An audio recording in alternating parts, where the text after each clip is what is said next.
kuatkan hati. Negeri ini memanggilmu kawan. Belajar bergerak berbagi untuk negeri. Guru penggerak majukan pendidikan. Guru penggerak menghamba para murid. Kreatif rancang pembelajaran. Hargai potensi, tingkatkan prestasi. Lahirkan profil pelajar Pancasila. Belajar bergerak berbagi untuk negeri. Kita menjalin kolaborasi.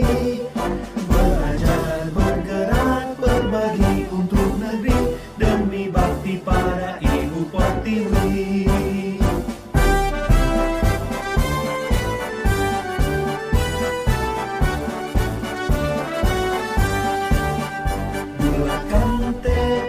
Kuatkan hati, negeri ini memanggilmu kawan. Belajar bergerak berbagi untuk negeri. Guru penggerak majukan pendidikan. Guru penggerak menghamba pada murid. Kreatif rancang pembelajaran. Hargai potensi, tingkatkan prestasi. Lahirkan profil pelajar Pancasila. Belajar bergerak berbagi untuk negeri. Kita menjalin kolaborasi. Belajar bergerak berbagi untuk. Assalamualaikum warahmatullahi wabarakatuh. Bismillahirrahmanirrahim. Alhamdulillahirabbil alamin. Wassalatu wassalamu ala asrofil anbiya'i wal mursalin sayyidina wa maulana Muhammadin wa ala alihi wa sahbihi ajma'in. Amma ba'du. Yang terhormat Ibu Kepala SMA Negeri 1 Kuala Selatan dan Bapak Ibu rekan Dewan Guru yang hebat. Yang pertama dan utama, marilah kita memanjatkan puji syukur kehadirat Allah Subhanahu wa Ta'ala atas segala limpahan rahmat, taufik serta hidayahnya. Alhamdulillah kita dalam keadaan sehat walafiat sehingga kita bisa berkumpul pada siang hari ini untuk melaksanakan kegiatan diseminasi tanpa halangan suatu apapun.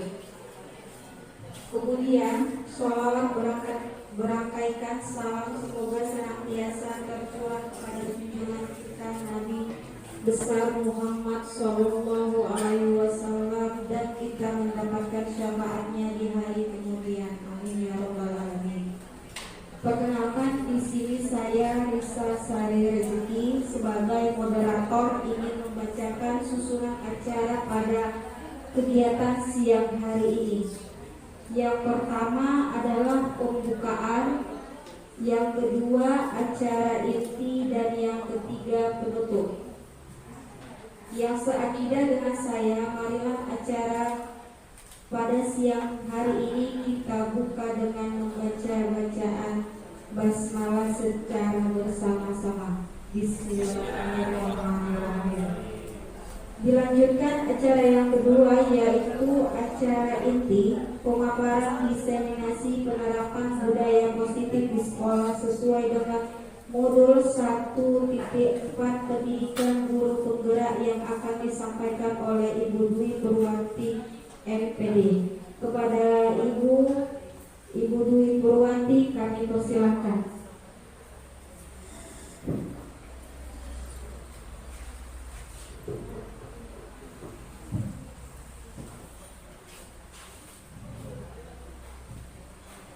Bismillahirrahmanirrahim. Assalamualaikum warahmatullahi wabarakatuh. Yang terhormat Ibu Kepala SMA Negeri 1 Kuala Selatan, Ibu Siti Rahma MSI. Yang saya hormati Bapak dan Ibu rekan guru SMA Negeri 1 Kuala Selatan.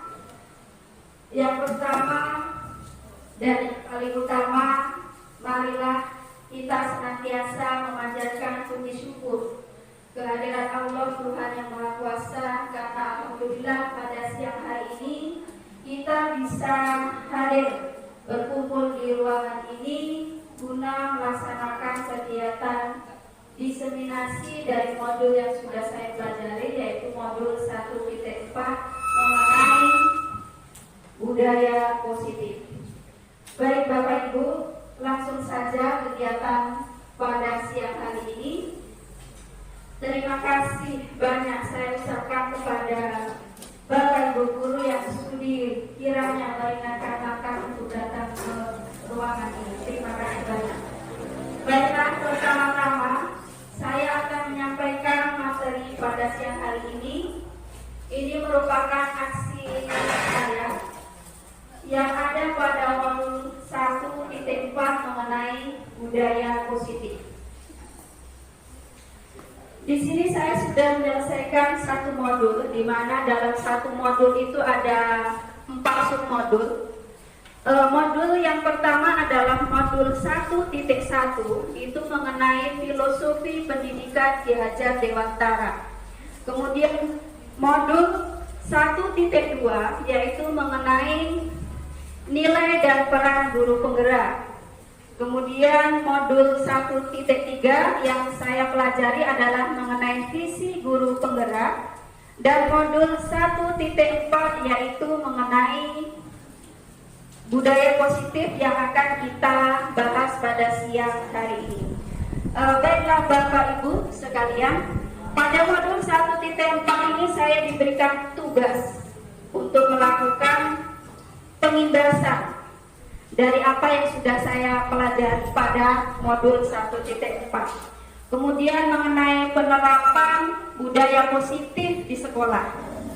Saya ucapkan selamat datang Bapak Ibu guru hebat SMA Negeri 1 Kuala Selatan. Baiklah,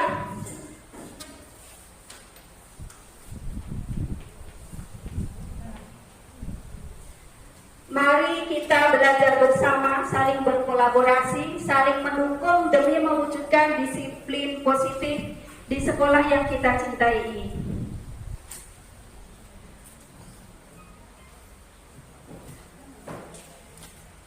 Yang pertama yang akan saya sampaikan adalah ini mengenai konsep modul budaya positif, di mana di dalam modul itu dipelajari mengenai perubahan paradigma belajar. Kemudian ada mengenai kebutuhan dasar manusia, kemudian ada motivasi perilaku manusia, ada segitiga restitusi, keyakinan kelas, posisi kontrol restitusi, dan juga mengenai disiplin positif.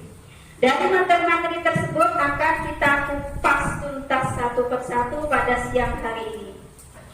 Mungkin Bapak Ibu sudah sebagian mungkin sudah mempelajari materi ini, makanya di sini saya nggak akan menggurui karena kita mungkin sudah sama-sama tahu. Saya hanya ingin mengajak mari kita ulang pelajari kembali. Baik Bapak Ibu, selanjutnya kita masuk ke materi yang pertama mengenai pembelajaran dengan paradigma baru. Pembelajaran dengan paradigma baru dirancang berdasarkan prinsip pembelajaran yang terdiferensiasi, ya, sehingga setiap siswa belajar sesuai dengan kebutuhan dari tahap perkembangannya untuk mewujudkan profil pelajar Pancasila. Jadi mungkin selama ini kita melaksanakan pembelajaran di kelas, mungkin kita masih pembelajaran di kelas masih klasikan gitu. Jadi mungkin selama ini kita belum begitu melihat perbedaan-perbedaan ataupun keunikan-keunikan dari peserta didik kita. Padahal peserta didik kita akan mempunyai latar belakang yang berbeda, kebutuhan belajar yang berbeda. Kemudian pada profil pelajar Pancasila ini ada 6 dimensi. Yang pertama adalah dimensi beriman bertakwa pada Tuhan Yang Maha Esa dan berakhlak mulia. Dimensi yang pertama. Kemudian dimensi yang kedua adalah dimensi gotong ketiga berkebinekaan global, yang keempat ada mandiri, yang kelima kreatif, dan yang keenam adalah bernalar kritis. Tentunya kita memiliki visi yang sama, Bapak Ibu, ya, untuk mewujudkan profil pelajar Pancasila ini. Baik, selanjutnya kita akan bahas mengenai disiplin positif. Saya yakin Bapak Ibu semuanya sudah sering mendengar kata disiplin. Kira-kira disiplin itu apa, Bapak Ibu? Kira-kira disiplin itu apa? Taat. Taat, ya. Oke, terima kasih. Ada lagi yang lain? Kira-kira disiplin itu apa? Jadi kalau dari modul yang saya pelajari, makna kata disiplin adalah sesuatu yang dilakukan seseorang pada orang lain untuk mendapatkan kepatuhan. Ya, walaupun kadang menimbulkan ketidaknyamanan. Kadang kan siswa disuruh disiplin dia merasa tidak nyaman. Nah, itu maksudnya. Kemudian selanjutnya, sebagai pendidik, ya, sebagai pendidik tujuan kita adalah menciptakan anak-anak yang memiliki disiplin diri, sehingga mereka bisa berperilaku dengan mengacu pada nilai-nilai kebajikan universal dan memiliki motivasi intrinsik, bukan ekstrinsik. Itu ya. Jadi harapan kita di sini sesuai modul yang saya pelajari bahwa disiplin diri itu sebaiknya muncul dari dalam, bukan dari pengaruh luar, misalkan karena takut dihukum ataupun apa ya. Jadi tujuannya di sini bagaimana kita memunculkan peserta didik kita itu ada kesadaran dari dalam untuk disiplin, bukan karena takut dihukum atau takut dimarahi dan lain sebagainya. Begitu. Ya. Selanjutnya, disiplin positif merupakan salah satu cara penerapan disiplin yang bertujuan untuk menumbuhkan kesadaran serta membudayakan anak untuk melakukan sesuatu tanpa pamrih. Bukan karena takut dihukum, atau bukan karena takut diancam, atau bukan karena ingin mendapatkan penghargaan. Tapi maunya motivasi yang muncul pada diri peserta didik kita itu memang motivasi dari dalam. Nah, seperti apa nanti akan kita bahas.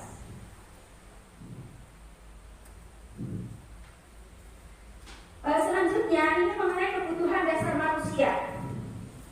Nah, kebutuhan dasar manusia inilah yang melatar belakangi dia berperilaku. Nah, kadang ada siswa kita yang kadang ada yang sebut ke kantin, dia ingin memenuhi kebutuhan apa nih? Jadi perilaku dari peserta didik kita itu berkaitan dengan kebutuhan dasarnya, kebutuhan dia yang ingin dipenuhinya. Di sini kebutuhan dasar manusia yang saya pelajari pada modul itu adalah kebutuhan bertahan hidup. Dia ada kebutuhan makan, ada minum, kalau di jalan sandal, pangan, papan. Nah, itu kebutuhan dasar. Kemudian yang kedua adalah kebutuhan kasih sayang dan rasa diterima. Kadang ada siswa kita yang caper sama kita, mungkin dia butuh rasa kasih sayang atau rasa perhatian dari kita. Nah, kemudian yang ketiga, kebutuhan akan penguasaan. Kadang ada anak didik kita yang egois, ingin menang sendiri, ingin berkuasa. Nah, berarti dia kebutuhan akan penguasaan. Kemudian yang keempat, kebutuhan akan kebebasan. Ini terlihat kadang memang siswa kita ingin bebas, tidak terkekang. Nah, dia memiliki kebutuhan itu. Nah, kemudian yang kelima ada kebutuhan kesenangan. Nah, di sini jadi siswa ingin senang dalam belajar pun dia ingin menyukai hal yang menyenangkan, pembelajaran yang menyenangkan, bukan pembelajaran yang menakutkan. Begitu, Bapak Ibu. Nah, kemudian saya akan bagikan angket. Ini bisa kita terapkan di kelas.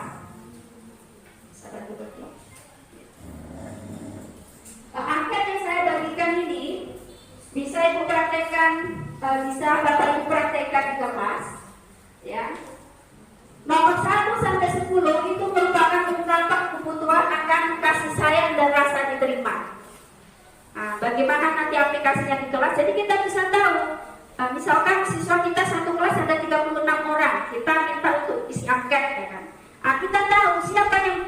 membutuhkan kebutuhan penguasaan, berarti dia suka berkuasa, oh berarti bisa lah ini jadi ketua kelas misalkan, atau sekretaris, atau perangkat kelas yang lain.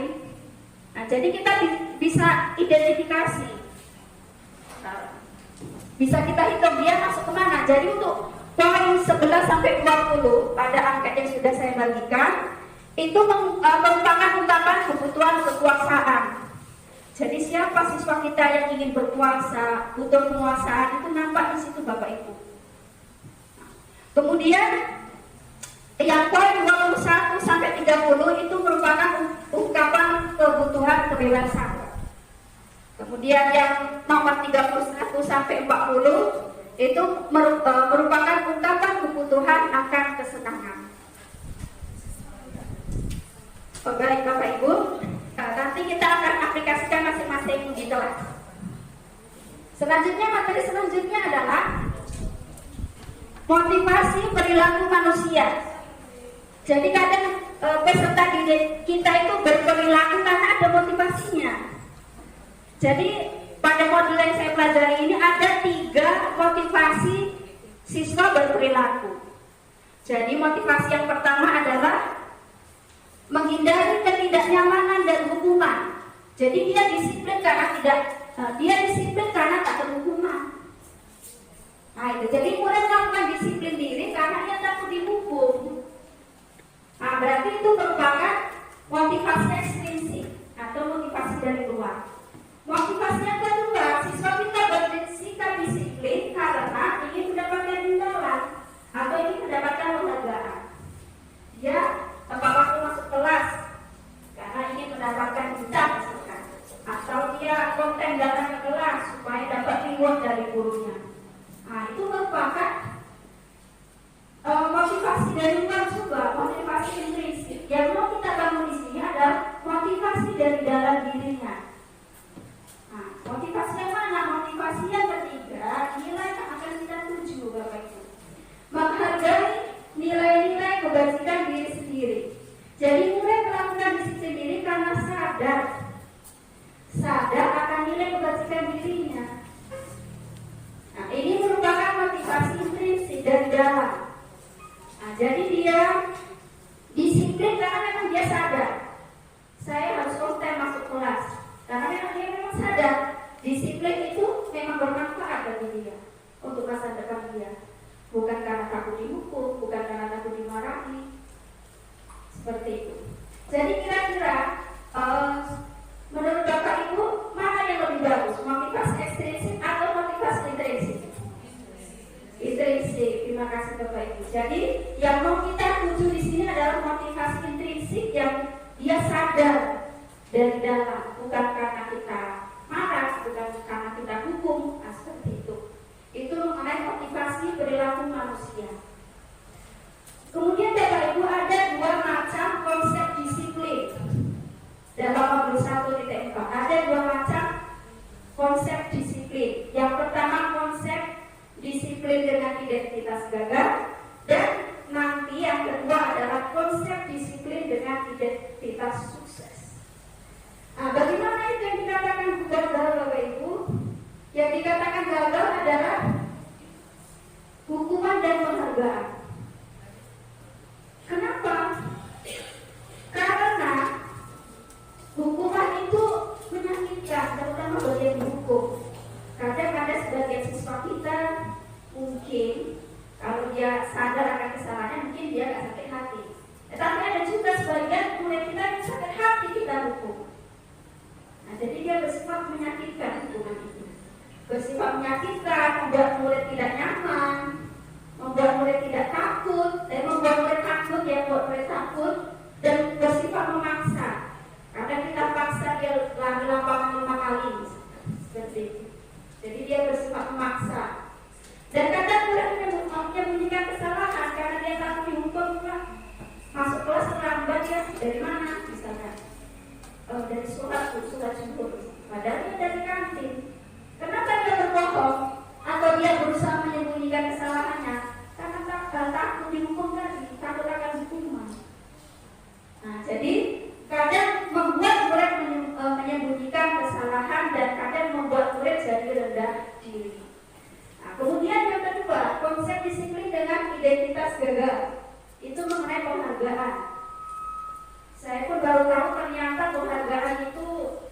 modul yang saya pelajari itu tidak efektif. Menurut penelitian tidak efektif dan kurang bagus. Penghargaan untuk anak didik kita tidak efektif. Yang kedua, perusahaan hubungan. Kenapa bisa penghargaan perusahaan hubungan, Bu? Dari yang saya pelajari, ternyata misalkan kita ngasih penghargaan sama siswa kita, memberikan hadiah. Nah, ternyata ada sebagian anak didik kita yang iri. Biar biasa aja punya dikasih hadiah, biar biasa aja punya dapat aku enggak, misalkan. Nah, jadi bisa memunculkan sifat iri. Kemudian yang ketiga, mematikan kreativitas. Ya, mematikan kreativitas. Maksudnya apa? Terkadang siswa itu berpikir begini. Saya melakukan ini saja tidak berpenghargaan. Ngapain sampai lagi belajar? Ngapain nanti capek-capek begini begitu ya kan? Udah dihargai kok. Jadi karena seperti itu, lama-lama kreativitasnya mati. Karena dia sudah merasa puas, tidak mau meningkatkan kualitas diri lagi. Jadi lama-lama kreativitasnya bisa mati, mematikan kreativitas itu maksudnya. Kemudian yang keempat, menghukum dengan sistem ranking, Bapak Ibu. Dalam kurikulum Merdeka ternyata kita tidak diperkenankan lagi membuat ranking. Kenapa tidak diperbolehkan, Bapak Ibu? Kenapa tidak dianjurkan? Kenapa tidak dianjurkan? Karena itu akan berdampak psikis kurang bagus bagi anak-anak didik kita yang rankingnya di bawah, misalkan ranking terakhir, ranking 30-an. Nah, dia akan menjadi bahan bulian, bahan ejekan, kadang mereka. Nah, seperti itu, menghindari hal-hal seperti itu. Sehingga sistem ranking memang tidak dianjurkan pada kurikulum Merdeka. Kemudian merampas hak menghargai dirinya, apa maksudnya? Misalkan kita punya anak kelas 1 atau 2 SD, apa 1, tentunya kita senang ya kan? Tentunya senang Pak kita. Kalau saya sendiri pun kasih hadiah lah kan. Tapi ternyata kurang efektif Bapak Ibu. Karena apa? Karena anak kita akan berpikir, oh ternyata kalau begini dapat hadiah. Maksudnya itu motivasinya itu dari luar, bukan dari dalam ke dalam dirinya untuk melakukan itu. Selanjutnya mengenai konsep disiplin dengan identitas sukses. Nah, ini yang baru kami pelajari. Nah, ada mengenai konsekuensi dan ada mengenai restitusi. Nah, contoh konsekuensi, misalkan gini, ada murid kita tidak sengaja menumpahkan minuman temannya. Nah, maka konsekuensinya apa? Nah, misalkan dipel itu airnya, atau tidak sengaja peserta didik kita menyobekkan buku temannya, apa konsekuensinya? Misalkan mengganti buku temannya. Nah, seperti itu konsekuensi. Dia mengetahui kesalahannya di jangka pendek. Nah, jadi konsekuensi itu penguatannya jangka pendek. Jadi kadang kalau misalkan nggak ada kita atau nggak ada guru, belum tentu konsekuensi itu dia jalankan. Nah, dia jangka pendek, perlu dimonitoring berkelanjutan. Kadang-kadang nggak dimonitoring. Nah, apakah dia akan tetap melakukan konsekuensi itu? Nah, seperti itu. Kemudian ada stimulus respon, maksudnya begini. Siapa tadi yang melupakan minum? Saya Bu, misalkan. Nah, itu kan ada stimulus dari guru dan respon dari siswa, ada stimulus respon. Nah, kemudian yang keempat, murid menghormati peraturan dengan adanya konsekuensi itu. Nah, misalkan tadi kalau menumpahkan botol Tupperware minuman kawannya akan harus dipelnya, maka dia akan lebih menghormati peraturan. Kemudian yang kelima,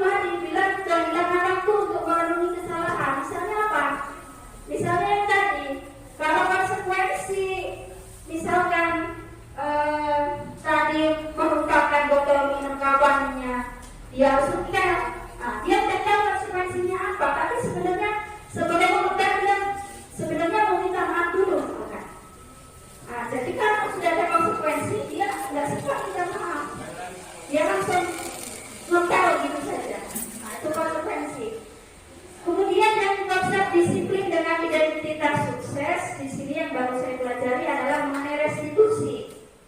Nah, restitusi dari murid bertanggung jawab untuk perilakunya. Jadi dia menyadari kesalahan yang sudah dibuatnya dan dia sadar akan mempertanggungjawabkan perilakunya. Nah, misalnya anak-anak tanpa kita kasih konsekuensi, kalau dia menyadari kesalahannya, dia akan tahu apa solusi yang akan dia buat. Nah, jadi dia menyadari kesalahannya. Kemudian fokus pada pemecahan masalah jangka panjang. Jadi kalau siswa kita tadi sudah terbentuk, maka dia akan lebih bertanggung jawab. Nah, dengan restitusi itu kita tak perlu marah-marah, kita hanya perlu menanyakan keyakinan kelas mana yang sudah dilanggar. Nah, kira-kira terlambat tadi yang terlambat masuk sekolah, keyakinan kelas mana yang sudah dilanggar. Misalkan disiplin waktu. Kira-kira bagaimana kamu akan memperbaikinya supaya kamu tidak terlambat lagi. Nah, misalkan hanya bertanya begitu. Jadi kita tidak dianjurkan untuk marah-marah, maki-maki anak, memberikan hukuman. Nah, seperti itu. Seperti itu yang sudah saya pelajari. Kemudian yang keempat, teori kontrol. Di dalam restitusi itu ada mengenai teori kontrol. Ya, jadi diri kita sendiri yang memegang kontrol, bukan karena stimulus respons seperti yang di konsekuensi tadi. Kemudian yang kelima, murid bersemangat memperbaiki kesalahan. Karena dia sudah sadar dia salah, memiliki kontrol diri yang baik, maka dia akan memperbaiki kesalahannya tersebut dengan penuh semangat. Baik, kita lanjutkan. Ini konsep disiplin pendekatan restitusi, itu sebuah cara menanamkan disiplin positif pada murid. Nah, jadi dengan pendekatan restitusi itu menanamkan disiplin positif pada murid. Restitusi adalah proses menciptakan kondisi bagi murid untuk memperbaiki kesalahan mereka, sehingga mereka bisa kembali pada kelompok mereka dengan karakter yang lebih kuat. Nah, jadi ciri-ciri restitusi yang merupakan ciri-ciri restitusi yang pertama adalah mencatat kesalahan. Berbeda dengan hukuman tadi. Kalau hukuman tadi kan misalkan salahnya kita suruh ulangi 5 kali. Nah, seperti itu. Bukan menebus kesalahan, namun belajar dari kesalahan. Yang kedua, restitusi ini memperbaiki hubungan. Dan yang ketiga, restitusi itu tawaran, bukan paksaan. Jadi kita memberikan alternatif kepada peserta didik melalui pertanyaan-pertanyaan.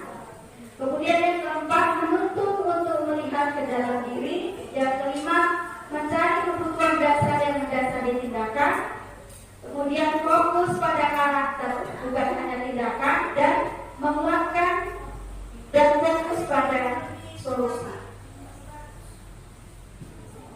Nah, selanjutnya ini contoh kasusnya siswa sering tidak mengerjakan PR. Nah, misalkan kalau hukuman, guru menghukum siswa tersebut hormat bendera 10 menit. Nah, guru marah dan siswa menjadi takut. Kalau konsekuensi dari mana? Guru memberikan konsekuensi untuk mengerjakan PR-nya saat istirahat, atau dikerjakan sebanyak 3 kali lipat. Itu konsekuensi. Guru tegas dan siswa menghormati peraturan. Kemudian yang selanjutnya restitusi. Restitusi, guru menanyakan keyakinan kelas. Makanya pada kurikulum merdeka kita dianjurkan membuat keyakinan kelas, bukan peraturan kelas lagi. Nah, gitu. Dan membantu siswa menyelesaikan masalahnya. Guru terbuka dan siswa menghormati dirinya dan orang lain. Itu perbedaannya. Kemudian ada 5 posisi kontrol Bapak Ibu. Materi selanjutnya yang dipelajari pada modul itu yaitu 5 posisi kontrol restitusi. Yang pertama kontrol sebagai pemukul, yang kedua pembuat merasa bersalah, yang ketiga teman, yang keempat pemantau, dan yang kelima manajer. Untuk melihat bagaimana kelima posisi itu, ya, ada video yang sudah saya siapkan untuk melihat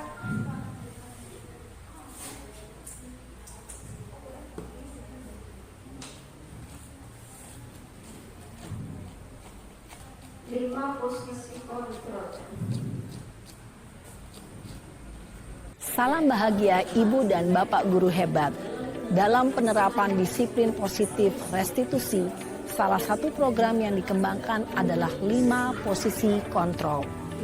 5 posisi kontrol dalam restitusi adalah proses perjalanan seorang pendidik agar dapat mengenali dirinya.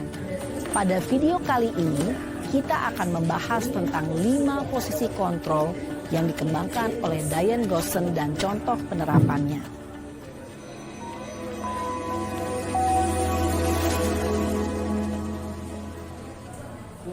5 posisi kontrol itu adalah 1. Posisi penghukum. 2. Posisi pembuat merasa bersalah. 3. Posisi teman. 4. Posisi pemantau atau monitor. Dan 5. Posisi manajer. Untuk lebih memahami kelima posisi tersebut, mari kita saksikan kasus Naren yang terlambat hadir 20 menit di sekolah dan melihat bagaimana kelima posisi kontrol dalam menghadapi masalah tersebut.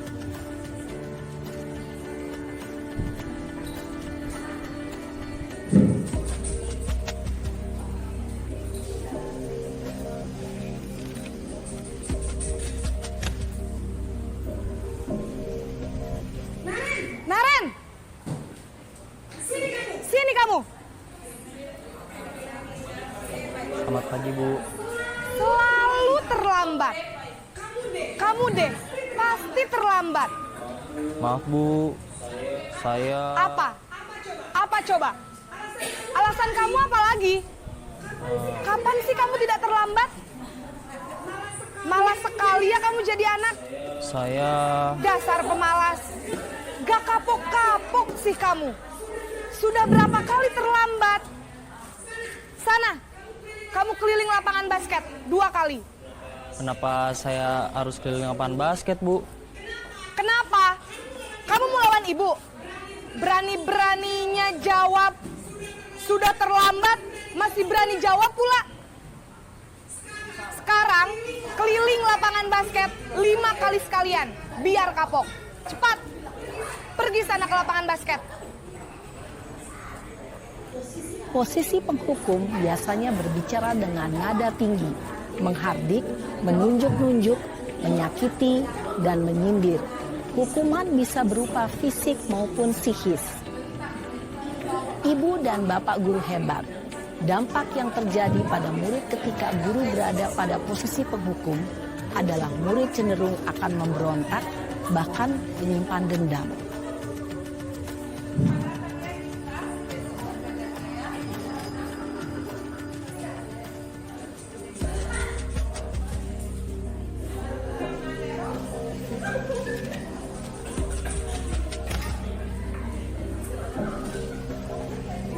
Naren!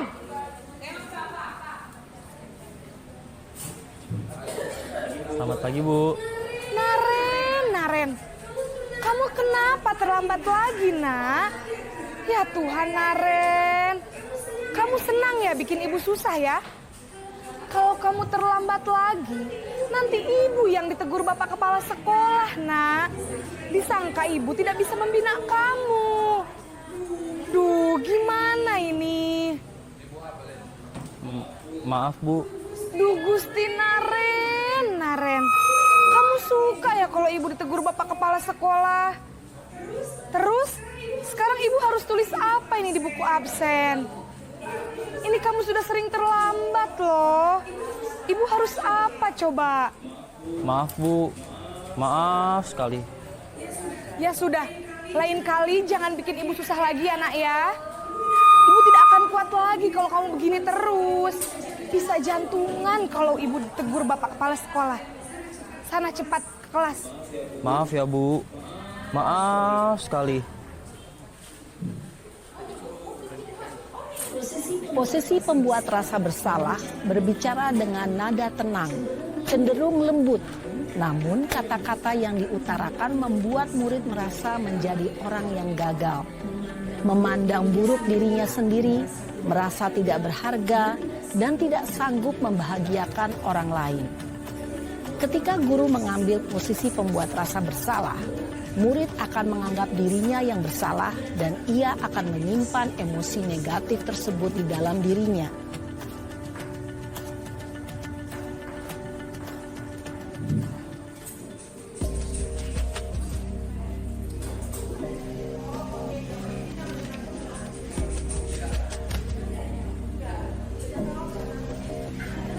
Naren!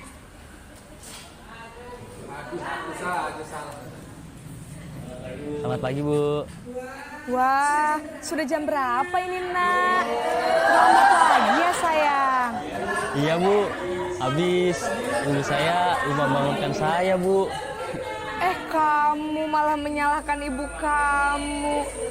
Kamu bukannya anak yang larinya paling kencang. Kok terlambat sih? Iya, Bu. Saya memang terlambat bangun tadi. Jadi, biarpun saya lari kencang, tetap gak kekejar, Bu. Ya sudah sana. Nanti lain kali larinya lebih kencang lagi ya. Biar gak terlambat lagi. Bikin seneng ibu. Demi ibu. Bisa kan? Bisa lah, Bu. Ya sudah sana masuk kelas. Ibu beresin urusan absen kamu. Kamu ini ada-ada saja. Dalam posisi teman, guru berbicara dengan nada suara ramah, akrab, cenderung bersenda gurau untuk menjaga suasana tetap santai. Murid akan merasa senang, aman, dan akrab dengan guru. Identitas yang tercipta adalah identitas sukses atau berhasil. Namun, perlu diingat, karena ini masih dorongan eksternal, maka ada faktor ketergantungan dari murid kepada orang tertentu. Di sini guru absennya, sehingga di lain waktu murid bisa berperilaku baik, namun hanya kepada orang-orang tertentu saja.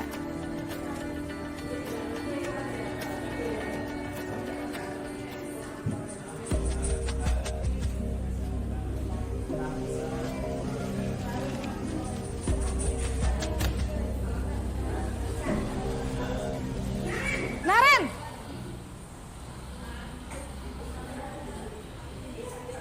Selamat pagi, Bu. Naren, apa peraturan sekolah kita tentang jam berapa kita harus masuk sekolah, Nak? Kita harus di sekolah jam 7, Bu. Iya, betul. Sekarang sudah jam 7.20. Naren sudah tahu konsekuensinya jika terlambat hadir. Paham, Bu. Saya harus tinggal kelas pas jam istirahat selama 20 menit. Iya, benar. Konsekuensinya demikian. Jadi nanti jam 9.30 pas istirahat, kamu harus tinggal di kelas, kerjakan tugas tambahan untuk ketertinggalan kamu, ya? Baik, Bu. Posisi pemantau mengandalkan penghitungan atau data untuk mengontrol murid. Guru mengarahkan murid berdasarkan peraturan dan konsekuensi. Seorang pemantau menunjukkan bahasa tubuh dan ekspresi wajah yang datar dan cenderung formal.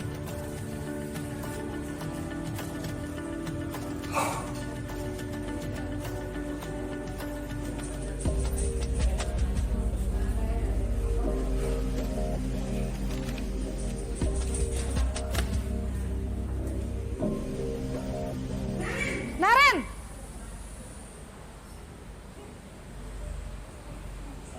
Selamat pagi, Bu. Selamat pagi, Naren. Maaf, Bu. Saya terlambat.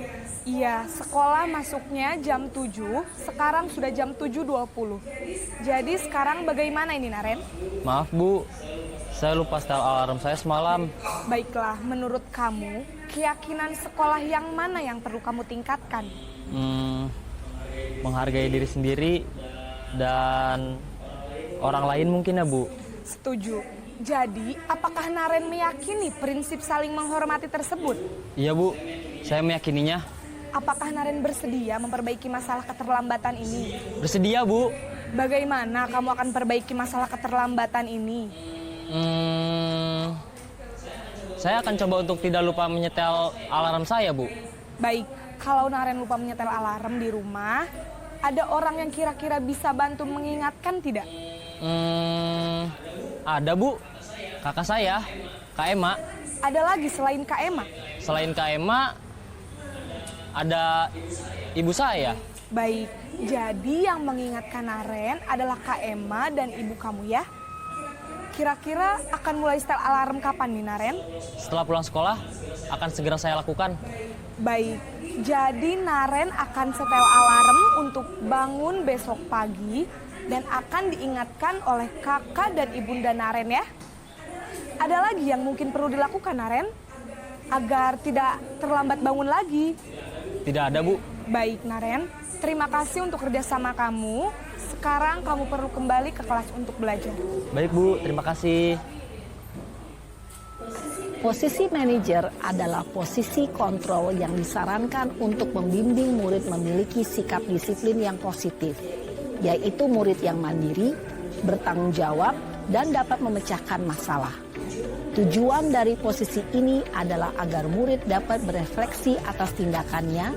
Guru akan dengan tulus memberikan pertanyaan-pertanyaan bermakna, sehingga membuat murid dapat belajar dari kesalahannya dan mencari sebuah solusi untuk menyelesaikannya. Ibu dan bapak guru hebat, setelah mengamati adegan kelima posisi kontrol tadi, kira-kira posisi mana yang paling ideal? Posisi mana yang dapat menunjang motivasi intrinsik murid? Ya, tentu posisi manajer. Posisi ini memang posisi ideal yang ingin dituju setiap pendidik. Pada posisi inilah, guru dapat menerapkan disiplin positif yang berpihak pada murid, yang memerdekakan murid.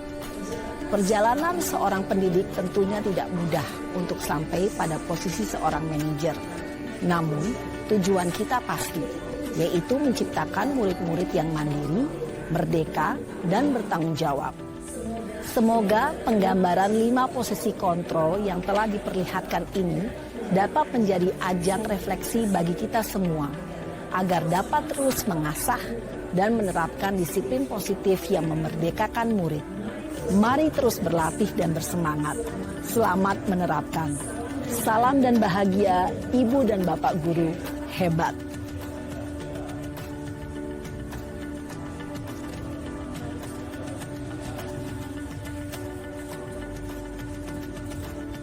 Baik Bapak Ibu, seperti itu. Jadi posisi tertinggi yang akan kita capai adalah posisi manajer. Pelan-pelan tapi pasti.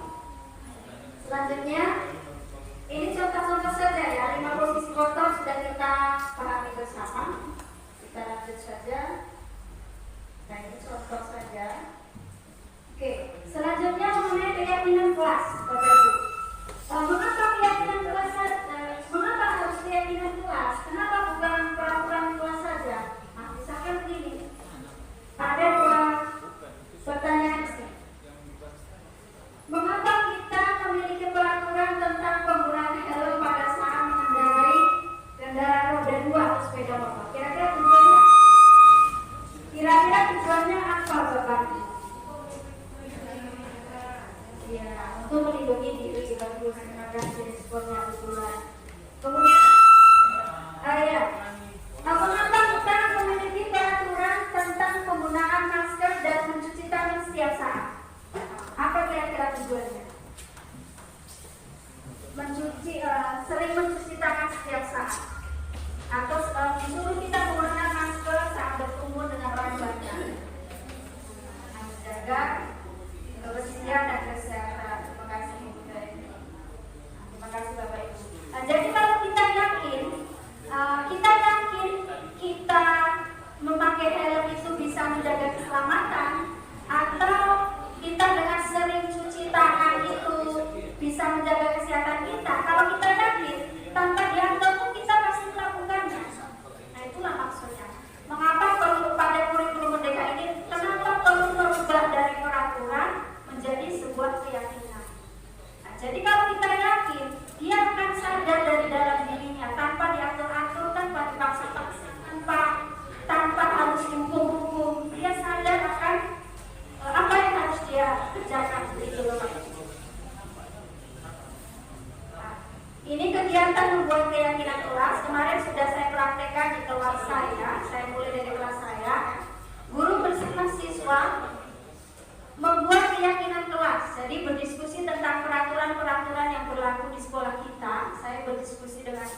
Kemudian yang kedua, merumuskan peraturan itu menjadi sebuah keyakinan. Dan menempelkan keyakinan di kelas, di dinding-dinding kelas. Jadi kemarin sudah saya praktekkan dan sudah saya tempelkan. Untuk bagaimana proses pembuatannya, ini sebenarnya ada semuanya, maka tapi nanti saya begitu itu sebaliknya saya bergambarkan semuanya bagaimana cara kita membuat keyakinan di kelas kita masing-masing. Nah, ini keyakinan kelas yang sudah ada di kelas kami, di kelas saya. Nah, keyakinan kelasnya seperti ini. Jadi keyakinan kelas ini dia kata-katanya singkat saja, berupa pernyataan universal. Artinya apa? Dari beberapa peraturan, misalkan dilarang membuang sampah sembarangan, atau setiap siswa wajib mengerjakan tugas piketnya. Nah, itu kan termasuk menjaga kebersihan. Jadi dari beberapa pernyataan itu bisa kita rumuskan menjadi satu kalimat saja yang dia dalam bentuk positif, tidak ada lagi kata-kata dilarang, jangan. Jadi dalam bentuk positif dan sedikit saja agar mudah diingat, sesuai dengan kondisi kelas dan sekolah agar mudah diterapkan, dan semua siswa kita libatkan untuk membuat keyakinan kelas. Nah, selanjutnya materi yang selanjutnya adalah ini sedikit lagi Bapak Ibu, mengenai segitiga restitusi. Jadi segitiga restitusi, ya, segitiga restitusi. Segitiga restitusi itu seperti cara menyelesaikan sebuah masalah. Jadi kalau tadi misalkan ada siswa kita yang terlambat, seperti itu. Nah, bagaimana kita melihat suatu pelanggaran itu dengan menerapkan segitiga restitusi? Nah, segitiga restitusi ini ada 3 tahapan yang harus dikerjakan. Yang pertama adalah menstabilkan identitas. Artinya apa? Kita tidak langsung marah-marah kepada siswa yang terlambat. Nah, tapi begini, setiap manusia punya kesalahan. Seperti halnya yang kamu lakukan hari ini. Tapi ibu tidak ingin melakukan apa-apa, ibu hanya ingin bertanya, keyakinan kelas mana yang sudah kamu lakukan? Nah, jadi kita kembali ke keyakinan kelas yang sudah kita sepakati di kelas. Nah, kemudian tahap yang kedua adalah melakukan validasi tindakan yang salah. Nah, jadi dia akan sadar menyadari kesalahan peserta didik, kita akan menyadari kesalahannya tadi. Kemudian menanyakan keyakinan kelas mana yang sudah dilanggarnya, keyakinan sekolah mana yang sudah dilanggar. Begitu. Kemudian selanjutnya ini merupakan gambaran dari segitiga restitusi. Ini tadi yang tahap pertama, menstabilkan identitas, validasi tindakan yang salah, menanyakan keyakinan, ya kan? Keyakinan kelas apa yang sudah disepakati dan apa yang sudah dilakukan. Seperti itu. Nah, ini contoh penerapan dari segitiga restitusi. Ini kemarin kasusnya saat siswa membuang sampah sembarangan. Mohon perhatian. Bel tanda masuk. Apakah kamu meyakininya? Saya Ibu. Jika kamu meyakininya, apakah kamu bersedia memperbaiki perilakumu tadi? Bersedia, Bu. Ya. Jika kamu memperbaiki sikapmu tadi, hal ini menunjukkan apa kira-kira tentang kalian? Saya sudah berkontribusi dalam menjaga kebersihan, Bu. Baik. Apa rencana kamu untuk memperbaikinya? Saya akan bersungguh-sungguh menjaga kebersihan dan akan membuang sampah pada Baiklah tempat. Bapak Ibu, karena baik, itu bisa dilakukan. Apakah besok akan ada masalah seperti ini lagi? Bisa nanti kita share aja linknya. Kami akan membuang sampah di tempat sampah. Nah, mantap. Ibu akan hargai usaha kalian. Bisa kita share ya aja linknya ya bukunya nanti ya. Contoh-contoh penerapan segitiga restitusi terhadap pelanggaran yang dilakukan oleh siswa kita. Ajeng. Kenapa? Baiklah Bapak Ibu, nanti bagaimana contoh penerapan segitiga restitusi nanti akan saya share aja linknya ya Bapak Ibu. Dalam penerapan disiplin positif hendaknya guru memiliki standar kepribadian, profesional dan sosial yang baik, di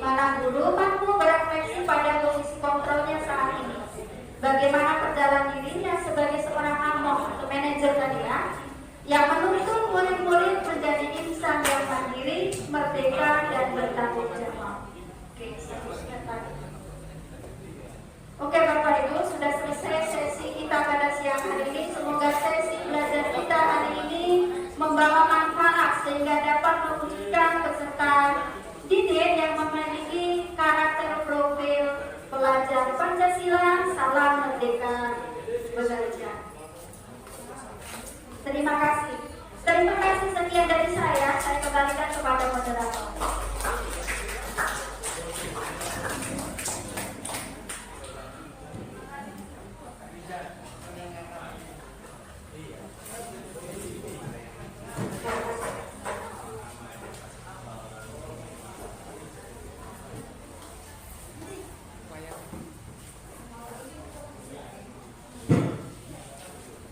Terima kasih kepada Ibu Dwi atas pemaparan materinya. Sesi selanjutnya adalah acara tanya jawab. Kepada Bapak Ibu yang ingin bertanya dipersilakan.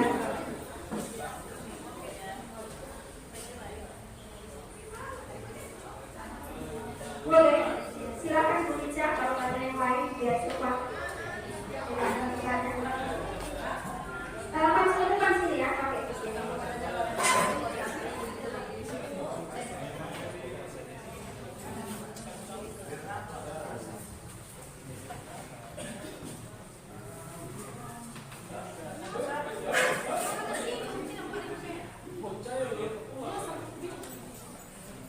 Terima kasih kepada Bu Dwi yang telah menyampaikan presentasinya dengan baik dan lancar. Kali ini saya mau bertanya mengenai penghargaan. Yang tadi merupakan identitas gagal kalau dulu penghargaan itu adalah yang memberikan semangat, ternyata itu kurang baik dan relatif. Maksudnya itu penghargaan seperti apa? Kemudian yang kedua adalah mengenai restitusi. Itu mengenai bagaimana siswa bisa mempertanggungjawabkan perilakunya. Bagaimana kalau keyakinan yang dilanggar siswa yang dilanggar di kelas itu di luar keyakinan yang sudah disepakati oleh guru. Baik, terima kasih kepada Ibu Lisa yang sudah memberikan pertanyaan. Ada lagi sebelum saya tanggapi, Bapak Ibu? Ada lagi? Bu Vicky, coba.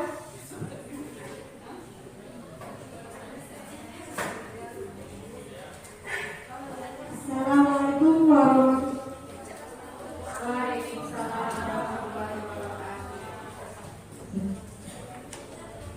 Sebelumnya saya ucapkan terima kasih kepada Ibu Dwi yang sudah memaparkan materinya, sehingga ditambahnya wawasan kaki tentang disiplin positif. Sepengetahuan saya, kalau disiplin itu hanya ada hukuman dan penghargaan. Namun setelah Ibu Dwi menyampaikan materi tadi, ternyata ada konsekuensi dan restitusi. Dan itu merupakan pengetahuan baru bagi kami. Sehingga untuk kedepannya saya akan berusaha menggunakannya untuk menangani berbagai pelanggaran yang dilakukan oleh anak didik kita. Karena kita memberikan hukuman kepada anak didik kita yang tidak mengerjakan PR. Misalnya seperti kita suruh angkat kaki satu di depan kelas selama 20 menit. Nah, disitu kan anak-anak merasa jenuh. Nah, jadi semoga anak-anak yang lainnya tidak berpikir tidak mengulangi lagi. Namun setelah apa yang sudah Ibu sampaikan tadi, mudah-mudahan ke depannya hasilnya akan lebih baik lagi. Itu saja sekedar pengalaman saya. Terima kasih kepada Ibu Dwi. Assalamualaikum warahmatullahi wabarakatuh. Waalaikumsalam warahmatullahi wabarakatuh. Terima kasih Bapak Ibu yang sudah bertanya dan memberikan tanggapan. Di sini saya akan menanggapi dari pertanyaan Ibu Ica dan Ibu Ica. Budaya positif bukan berarti menghapus budaya yang sudah ada. Ya, di sini kita mengedepankan pendidikan karakter. Ya, nah, pendidikan karakter itu menjadi prioritas kita. Nah, tadi penghargaan seperti apa yang tidak dianjurkan? Itu penghargaan berupa pemberian bakat atau hadiah.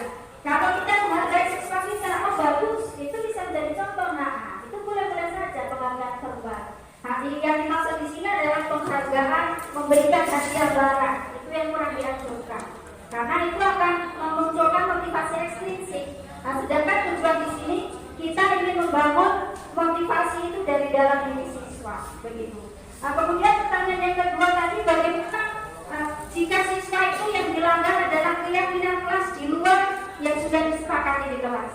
Makanya keyakinan kelas yang sudah kita buat bersama anak didik kita itu bisa kita evaluasi.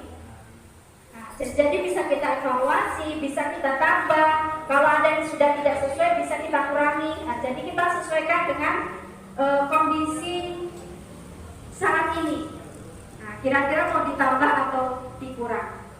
Kemudian terima kasih tadi pernyataan dari Bu Vicky, dan terima kasih Bapak Ibu yang sudah hadir. Saya ucapkan terima kasih banyak sudah meluangkan waktu untuk duduk di sini sampai melebihi batas yang sudah ditentukan.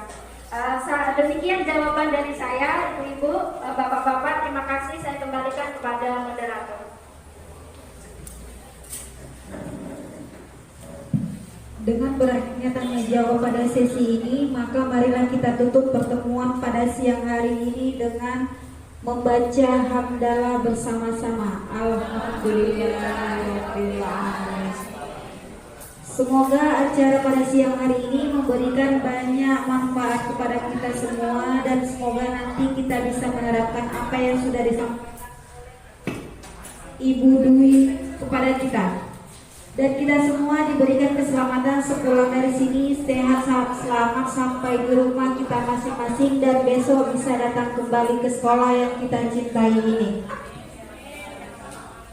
Demikian dari saya selaku moderator minta maaf apabila ada kesalahan kata. Saya akhiri, wabillahi taufiq wal hidayah. Assalamualaikum warahmatullahi wabarakatuh.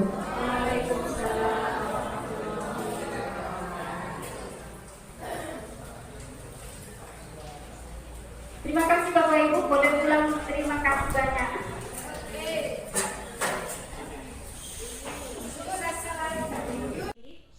Bismillahirrahmanirrahim. Assalamualaikum warahmatullahi wabarakatuh. Saya Siti Rahma MSI, Kepala Sekolah SMA Negeri 1 Kuala Selatan, tempat di mana Ibu Dwi Purwanti mengajar. Saya bangga dengan Bapak Ibu Guru SMA Negeri 1 Kuala Selatan yang mempunyai kinerja dan etos kerja yang tinggi. Khususnya rasa bangga saya kepada Bu Dwi Purwanti yang masuk menjadi guru penggerak. Bergerak, tergerak, dan menggerakkan. Diseminasi pengimbasan yang dipaparkan oleh Ibu Dwi Purwanti merupakan aksi nyata dalam program pendidikan guru penggerak. Mudah-mudahan apa yang sudah disampaikan oleh Bu Dwi Purwanti diterapkan di sekolah dan berdampak kepada peserta didik sehingga bisa lebih baik lagi.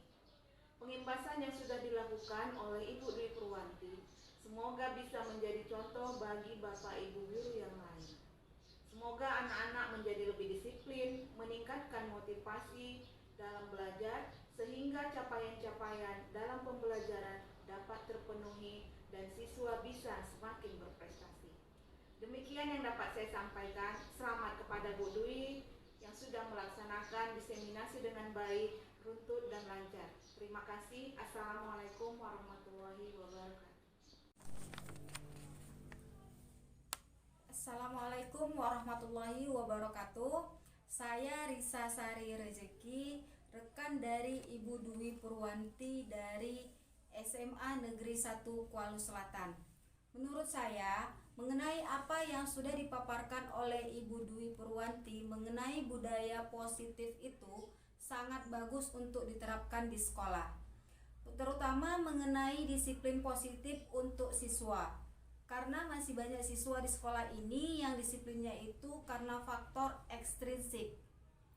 Kadang takut dihukum dan disiplin dan bukan disiplin karena dari dalam dirinya atau secara intrinsik. Nah, dari sini kami sebagai guru ini juga sangat baik karena kita jadi tahu bagaimana kita harus memposisikan diri kita kepada siswa. Apakah kita sebagai penghukum, pemantau, atau manajer. Kemudian bagaimana cara kita menanamkan disiplin diri dalam intrinsik siswa. Semoga dengan adanya diseminasi ini bisa kita terapkan bersama-sama di lingkungan sekolah untuk membentuk siswa-siswi yang berkarakter sesuai dengan profil pelajar Pancasila. Dan saya akhiri, wassalamualaikum warahmatullahi wabarakatuh.